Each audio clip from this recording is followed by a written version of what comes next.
সম্মানীয় স্টুডেন্টস, আজকের ভিডিওটা বিশেষ করে পোস্ট গ্রাজুয়েট তথা পিজি স্টুডেন্টদের জন্য যে কোনো কোর্স বা যে কোনো সাবজেক্ট নিয়ে পড়ছেন না কেন, ভিডিওটা সম্পূর্ণ দেখুন। অনেকগুলো আপডেট আজকের ভিডিওতে দিতে চলেছে। শুরুতে বলে রাখি, আপনাদের অ্যাসাইনমেন্ট, ফাইনাল এক্সাম এগুলো দেরি হওয়ার প্রধান কারণ হচ্ছে আপনাদের যে সামনে ভোট, এই ভোটটা না হওয়া পর্যন্ত যত সম্ভব এক্সামটা ডিক্লেয়ার হচ্ছে না। অ্যাসাইনমেন্ট ভোটের মধ্যেও হয়ে যেতে পারে, বাট আপনাদের মোটামুটি যেহেতু অ্যাসাইনমেন্টটা অনলাইনে হবে আর ফাইনাল এক্সামটা যেহেতু অফলাইনে হবে, তাই যত সম্ভব ভোটের পরে হওয়ারই চান্স আছে। আর যদি ভোটের মধ্যেও হয় তাহলে এমন ডেটের ভিতরে হবে যে ডেটগুলোতে ভোট পড়ছে না। তো এটা তো শুধুমাত্র আমাদের বাংলার ভোট নয়, অল ওভার ধরতে গেলে আমরা যদি বাংলা হিসাবেই ধরি, তো বাংলা তো সব জায়গায় একদিনেইতে ভোট হয় না, বিভিন্ন দিনে ভোট হয়। তো সেক্ষেত্রে অনেকগুলো সমস্যার কারণে এই পরীক্ষাটা পিছানো।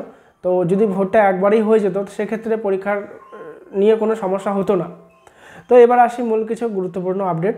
তো অনেক স্টুডেন্ট আছেন যারা অ্যাসাইনমেন্ট সাবমিট করেছেন এবং ফাইনাল এক্সাম দেননি বিগত 2-3 বছর। তারা কোশ্চেন করছেন যে তাদের অ্যাসাইনমেন্টকে দিতে হবে আবারও। তো আমি কেন বলবো, ইউনিভার্সিটি বলছে, রুলস বলছে যে অ্যাসাইনমেন্ট যে একবার সাবমিট করবে তাকে দ্বিতীয়বার আর অ্যাসাইনমেন্ট সাবমিট করার প্রয়োজন নেই। সে direct exam form fill up করে ফাইনাল পরীক্ষা দিলেই হবে। হ্যাঁ, এবার বলে রাখি যে অ্যাসাইনমেন্ট কবে হতে পারে। আমরা যতটা শুনেছিলাম যে এই মার্চের ফেব্রুয়ারির লাস্ট উইকের দিকে হওয়ার চান্স ছিল, আমরা একটু শুনছিলাম, সেটা তো হলো না। এবং মার্চের আজকে তো তাও 4-5-6 তারিখ হয়ে গেল। তো বিষয়টা এখানেই দাঁড়িয়ে গিয়েছে যে মার্চে যদি অ্যাসাইনমেন্ট হয়ও, তো এখনও যেহেতু ডেট পাবলিশ হয়নি, যদি ডেট রিসেন্টলি এক সপ্তাহের ভিতরেও পাবলিশ হয়, তাহলেও ধরে রাখুন যে অ্যাসাইনমেন্ট মোটামুটি হতে হতে আপনাদের এখনও 20 দিন মতো লেগে যাবে। ফাইনাল এক্সাম তো 20 দিন পরে, মানে অ্যাসাইনমেন্ট ভালোভাবে জানেন যে অ্যাসাইনমেন্টের পরে 1 মাস বা 1 মাস থেকে 1 মাস 10 দিন পরে কিন্তু ফাইনাল এক্সাম অনুষ্ঠিত হয়। সেক্ষেত্রে ওই যে ডেট ধরে রাখুন, তাহলেই হবে।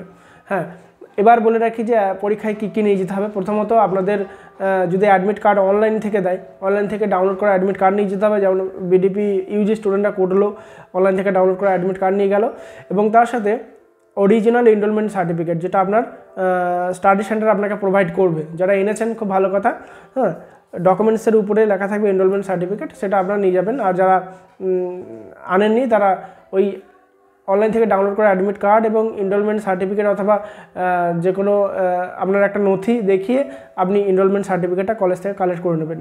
এই সিম্পল একটা স্টেপ। তো বিষয়বস্তু হচ্ছে যে পড়াশোনা করতে হবে, যেহেতু আপনাদের আর বেশি দিন নেই। যদি বেশি দিনও ধরে রাখি তাহলে খুব জোর করে হলো 1.5 মাস। তো এই 1.5 মাস যদি ভালোভাবে পড়াশোনা করেন তাহলে খুব ভালো রেজাল্ট হবে। হ্যাঁ, তো বিষয়বস্তু হচ্ছে যে ইউজি এবং বিডিপি যে রেজাল্ট পাবলিশ হলো, যারা পিজি স্টুডেন্ট যারা লক্ষ্য করেছেন, তো দেখেছেন সেখানে অনেক স্টুডেন্ট আরে হয়েছে। তো তার রিপোর্টের এগেনস্ট তারা কী করেছে, হয়তো টুগলি করে পাস করার চিন্তাভাবনা করেছিল, যে কারণে তাদেরকে রিপোর্টের এগেনস্ট করা হয়েছে। তো সেইগুলো থেকে আপনারা যদি দূরে থাকতে চান তাহলে হালকা পাতলা একটু করে পড়ুন আর অ্যাসাইনমেন্টটা খুব ভালো করে সাবমিট করুন। পিজিতে পাস করা সবথেকে সহজ, জানেন তো। পিজিতে 20 নম্বরের অ্যাসাইনমেন্ট আর্টসের ক্ষেত্রে, তো 18-20 তো অবশ্যই পাওয়া যায়। আর 20 নম্বর রিটিনে তুলতে হবে, 80-র মধ্যে 20 তুলতে পারা যাবে না। এটা সিম্পল একটা বিষয়, 2টো কোশ্চেনের অ্যান্সার করলেই 20 নম্বর হয়ে যায় যদি ভাবেন যে পাস করব। হ্যাঁ, তো যারা বিশেষ করে চাকরি বাকরি করছেন তারা যদি সার্টিফিকেটটা, অবশ্যই তাদের তো সার্টিফিকেটই প্রয়োজন, কারণ যেহেতু তারা প্রমোশনের জন্য ডিগ্রি করছেন।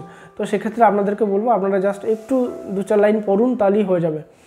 যারা স্টুডেন্ট আছেন, নর্মালি আনএমপ্লয়েড স্টুডেন্ট, তারা ভবিষ্যৎটাকে যাতে উজ্জ্বল হয় সেই জন্য আপনাকে খুব ভালো করে পড়তে হবে।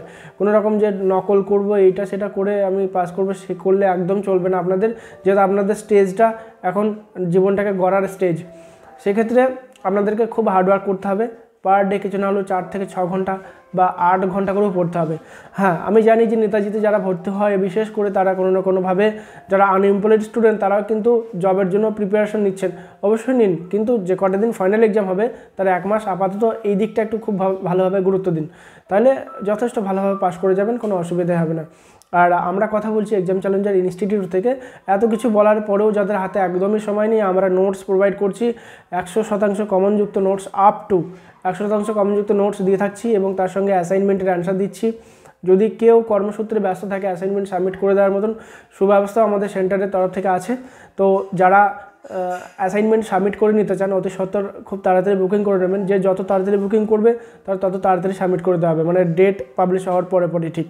হ্যাঁ, যারা অ্যান্সার নেবেন অ্যাসাইনমেন্টের তারাও বুকিং করে নেন। অলরেডি 300-350 স্টুডেন্ট হয়ে গেছে। আমরা আগের ভিডিও করেছিলাম এক সপ্তাহ আগে, সেই তখনই মানে ভিডিও করার আগে 200-র উপরে বুকিং হয়ে গিয়েছিল আমাদের অফলাইন অনলাইন মিলিয়ে। তো ওভারঅল আমরা জানি যে প্রত্যেক বছর আমাদের 1000-1500 করে স্টুডেন্ট আছেন যারা আমাদের পেড পরিষেবা নিয়ে থাকেন। তো আপনাদের ভিতরেও যারা নিতে চান নিতে পারেন। হ্যাঁ, অনেকে বলে যে স্টুডেন্ট কী করে পাওয়া যায়। অবশ্যই আমরা দেখেন ফেসবুকে অ্যাড চালাই এবং আমাদের পরিষেবা সম্পর্কে বলি। যারা এই বিষয়ে নিতে চায় বা এই বিষয়টাকে আমাদেরকে যারা মোটামুটি একটু হলেও রেসপেক্ট বা আমাদেরকে ফলো করে বা আমাদের পরিষেবাগুলো দেখে যে হ্যাঁ ঠিকঠাকভাবে পরিষেবা দিচ্ছে, তারাই আমাদের কাছে পরিষেবা নেয়। তো আপনারাকেও বলবো, তো যদি পরিষেবা নেওয়ার প্রয়োজন মনে করেন তাহলে এক্সাম চ্যালেঞ্জার ইনস্টিটিউট থেকে নিতে পারেন। আমাদের সংস্থা হচ্ছে ISO সার্টিফাইড এবং গভর্নমেন্ট স্বীকৃতিপ্রাপ্ত। এছাড়াও আমাদের অফিসিয়াল ওয়েবসাইট আছে এক্সাম চ্যালেঞ্জার ইনস্টিটিউট। বর্তমানে যে ওয়েবসাইটটা আমরা মোটামুটি 60-70 হাজার টাকা দিয়ে করেছি এবং প্রত্যেক মাসে মেনটেন্যান্স হিসেবে 5,000 টাকা করে খরচ করি। তো শুধুমাত্র আপনাদের সঠিক পরিষেবা দেওয়ার জন্য আমাদের ওয়েবসাইটে সমস্ত আপডেট পেয়ে যাবেন। যেমন নেতাজি সুভাষ ওপেন ইউনিভার্সিটি ওয়েবসাইটে সমস্ত আপডেট রেগুলারলি পেয়ে যান। আমরা রেগুলারলি না দিলেও যেগুলো খুব ইম্পর্টেন্ট আপডেট সেগুলো আমাদের ওয়েবসাইটে পোস্ট করি এবং সমস্ত আপডেটগুলো আমাদের টেলিগ্রামে পোস্ট করি। তাই ভিডিও দেখার সাথে সাথে এই আমাদের ডেসক্রিপশনটা একবার চেক করে নেবেন, ভিডিও ডেসক্রিপশন, সেখানে আমরা সমস্ত আপডেট দিয়ে থাকি এবং সমস্ত আমাদের সোশ্যাল মিডিয়া প্ল্যাটফর্মের লিঙ্ক দিয়ে থাকি। আবারও বলবো যে আগের কথাগুলো বললাম যে নোটস, সাজেশন, অ্যাসাইনমেন্টের অ্যান্সার এগুলো যদি প্রয়োজন পড়ে এক্সাম চ্যালেঞ্জ থেকে নিয়ে নেবেন। আমাদের অফিসিয়াল মোবাইল নাম্বার হচ্ছে 8116071097। হ্যাঁ, 8116071097। এটা হচ্ছে আমাদের অফিসিয়াল মোবাইল নাম্বার। এটা কল, হোয়াটসঅ্যাপ সব কিছু আছে, টেলিগ্রাম আছে, এছাড়াও গুগল পে, ফোনপে, পেটিএম সব এই নাম্বার, এভরিথিং আমাদের অল ইন ওয়ান নাম্বার। তো এই নাম্বারটা আপনারা ফোনে সেভ করে নেবেন এবং হাই লিখবেন, অটোমেটিক আপনার কাছে গ্রুপে লিঙ্ক চলে যাবে। টেলিগ্রাম, ইনস্টাগ্রাম এবং ফেসবুক এবং হোয়াটসঅ্যাপ সমস্ত জায়গায় জয়েন হয়ে থাকবেন, তাহলে প্রত্যেকটা আপডেট সময়মাফিক পেতে থাকবেন। ধন্যবাদ, ভালো থাকবেন। আর হ্যাঁ, নোটসের প্রয়োজন পড়লে নেবেন, না প্রয়োজন পড়লে ভালো করে বই পড়বেন। আর এই বছর তো দেখছেন যে আপনাদের সমস্ত বই সব ইংলিশ ভার্সন করে দিয়েছে। পড়তে অসুবিধা হচ্ছে যেহেতু অনেক স্টুডেন্ট আছেন, অনেক বলতে বেশিরভাগ স্টুডেন্ট বাংলা মিডিয়ামের স্টুডেন্ট, খুব কম সংখ্যক ইংলিশ মিডিয়ামের স্টুডেন্ট। সেক্ষেত্রে যারা বাংলা মিডিয়ামে তাদের ইংলিশ পড়তে খুব অসুবিধাই হয়, সেক্ষেত্রে আপনারা নোটস নিয়ে পড়তে পারেন, এটা একটা প্লাস পয়েন্ট। বাদ বাকি যারা ইংলিশ ভালোভাবে পড়তে পারেন ইংলিশ পড়ুন, ইংলিশে পরীক্ষা দেবেন। হ্যাঁ, এখানে দুটো অপশন আছে, আপনি বাংলাতেও পরীক্ষা দিতে পারেন, ইংলিশেও পরীক্ষা দিতে পারেন। যদি কোনো স্টুডেন্ট ভাবে যে আমি বাংলাতেই পরীক্ষা দেবো, আপনাকে সবই বাংলায় দিতে হবে। তবে এই নয় যে ইংলিশটাও বাংলায় দিতে হবে, তা নয়। ধরুন আপনার মোটামুটি 8টা পেপার আছে একটা ইয়ারে, তো তার মধ্যে 2টো ইংলিশ পেপার আর বাদ বাকি সব বাংলা পেপার। বা ধরুন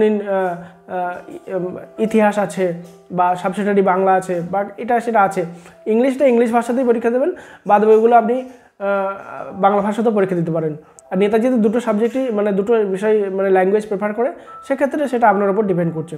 ঠিক আছে, কেউ যদি বলে যে সে শুধুমাত্র ইংলিশ ভার্সন সিলেক্ট করেছে আর সে বাংলায় পরীক্ষা দিতে চাইছে, তাহলে কিন্তু টাফ আছে। ইউনিভার্সিটি যদি বিষয়টা খতিয়ে দেখে সেক্ষেত্রে আপনাকে ফেল করাতেও পারে। তাই আপনি যে ল্যাঙ্গুয়েজটা নেবেন সেই ল্যাঙ্গুয়েজের উপরেই আপনাকে পরীক্ষা দিতে হবে। বিশেষ করে এটা পিজির ক্ষেত্রেই হয়, দেখবেন ভালোভাবে। MSW স্টুডেন্টদের ক্ষেত্রে খুব ভালোভাবে হয়, তারপরে কমার্সের স্টুডেন্টদের খুব ভালোভাবে হয়। হ্যাঁ, তারপরে ম্যাথদের হয়। ওখানে যদি আপনি ইংলিশ ভার্সন সিলেক্ট করেন আপনাকে ইংলিশেই পরীক্ষা দিতে হবে। আর যদি বাংলায় দেন অসুবিধা হবে না খুব একটা, বাট যদি খুঁটিয়ে দেখে যে আপনি ইংলিশ চয়েস করেছেন ল্যাঙ্গুয়েজ অথচ বাংলায় পরীক্ষা দিচ্ছেন, সেক্ষেত্রে সামান্য প্রবলেম হলেও হতে পারে। তাই সবসময় এটা ভালোভাবে খুঁটিয়ে দেখবেন, দিয়ে পরীক্ষা দেবেন, তাহলেই হবে। আর ভাষা সিলেক্ট করেছেন কী করে বুঝবেন? আপনারা যে ফার্স্ট অ্যাডমিশন নিয়েছিলেন সেই অ্যাডমিশনের অ্যাপ্লিকেশন পেপারেই আপনার ভাষা সিলেক্ট করা আছে, আপনি দেখে নিতে পারেন। ঠিক আছে, ধন্যবাদ, ভালো থাকবেন। আর আমাদের সোশ্যাল মিডিয়া গ্রুপগুলোতে ফলো রাখবেন।